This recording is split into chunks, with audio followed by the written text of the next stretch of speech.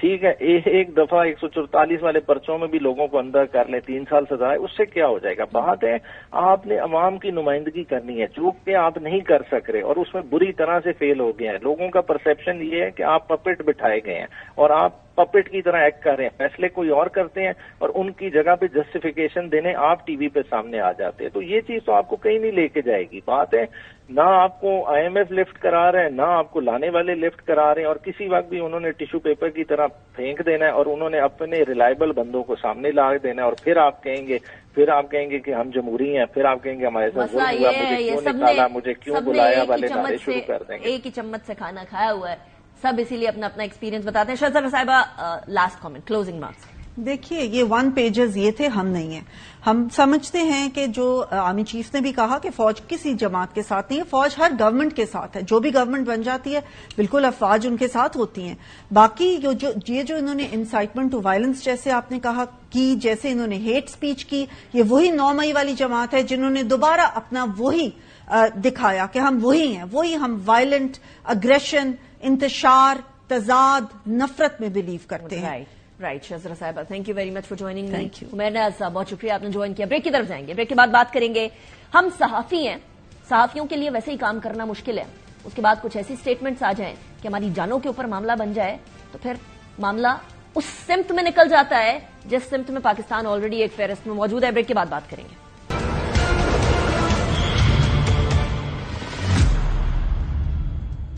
Welcome back after the break. ناظرین، علی امین Gandapur C M کے پی کے ایک ایسی ذمہ دار کرسی پر بیٹھے ہیں جہاں ان کو ہر لفظ سوچ کر بولنا چاہیے، لیکن صحافیوں کے حوالے سے انہوں نے ایسی ہرزہ سرائی کی کہ نہ صرف صحافیوں کی زندگی بلکہ ان کے خاندانوں کی زندگی خطرے میں ڈال دی. ایک عام صحافی جن مشکلات سے اپنی جو ڈیوٹیز ہیں وہ سر انجام دیتا ہے، شاید پالیٹیشنز کو تو اس بات کا اندازہ نہ ہو، جو ٹھنڈے کمروں کے اندر بیٹھتے ہیں ان کو کیا معلوم کہ کس طریقے سے صحافی کہاں سے جا کر کس طریقے سے نیوز لے کر آتے ہیں. اب یہاں سوشل میڈیا کے ورکرز تو ہیں نہیں کہ جن کو پیسہ دے کر کچھ بھی کیا جا سکے یا کروایا جا سکے. یاد رکھیے کہ ایک بات واضح ہے کہ جو صحافیوں کے بارے میں ہرزہ سرائی کی گئی ہے وہ ذرا آپ خود سنیں اور خود اندازہ لگائیں کہ اس کے بعد incitement to violence against journalist کتنا بڑا مسئلہ ہے. سی ایم کے پی کے اپنے الفاظ سنیں.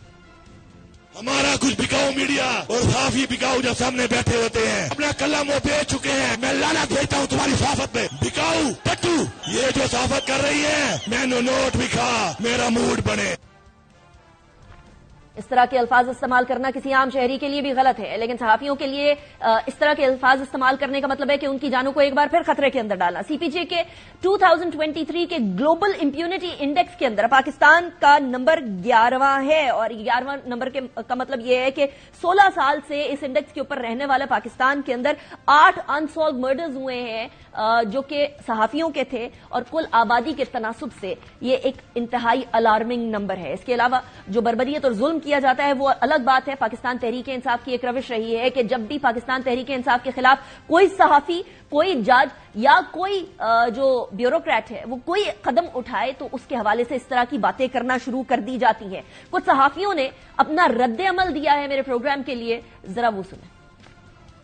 جو گفتگو علی امین گنڈاپور صاحب جو کہ الیکٹڈ وزیر اعلیٰ خیبر پختونخوا کے ان کی جانب سے کی گئی وہ نہایت قابل اعتراض ہے. خواتین کے حوالے سے ہو یا مرد صحافیوں کے حوالے سے ہو، میں سمجھتا ہوں تمام صحافیوں کا جو احتجاج ہے وہ بالکل جائز ہے، اور کسی خاتون کے بارے میں اتنی اخلاق سے گری ہوئی اور غلیظ گفتگو کرنا اور اس طرح کے نام دینا یہ کسی بھی الیکٹڈ وزیر اعلیٰ کے منصب سے مطابقت نہیں رکھتا. امین گنڈاپور صاحب کو باقاعدہ طور پر تمام صحافیوں سے معذرت کرنی چاہیے. آپ کو کسی صحافی سے کوئی گلہ بھی ہے تو آپ گفتگو کر سکتے ہیں، آپ بات کر سکتے ہیں، اپنا گلہ پہنچا سکتے ہیں. اگر انفیئرنیس کا بھی آپ کو گلہ ہے تو آپ بات کر سکتے ہیں، لیکن اس طرح کی گفتگو کرنا اور صحافیوں کو نام دینا آلریڈی اتنے پولرائزڈ معاشرے میں یہ بہت غلط حرکت ہے. اور مجھے امید ہے کہ علی امین گنڈاپور صاحب اپنی اس گفتگو پر ریفلیکٹ کریں گے اور اس پر معافی بھی مانگیں گے، اور انہیں معافی مانگنی چاہیے.